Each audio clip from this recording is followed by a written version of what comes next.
Champions ট্রফির ফাইনালে নিউজিল্যান্ডের দেওয়া 252 রানের টার্গেট পূরণ করে খুব সহজেই শিরোপা ঘরে তুলেছে ভারত।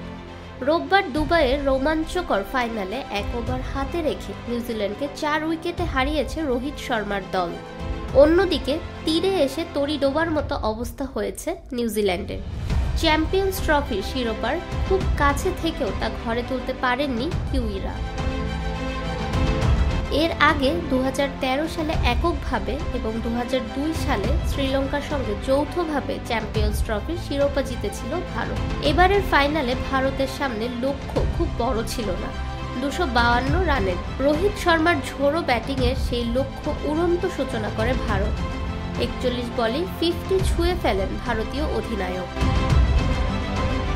50 বলে 31 করে গ্রিন সেন্টারের বলে গ্লেন ফিলিপসের দুর্দান্ত এক ক্যাচ হন।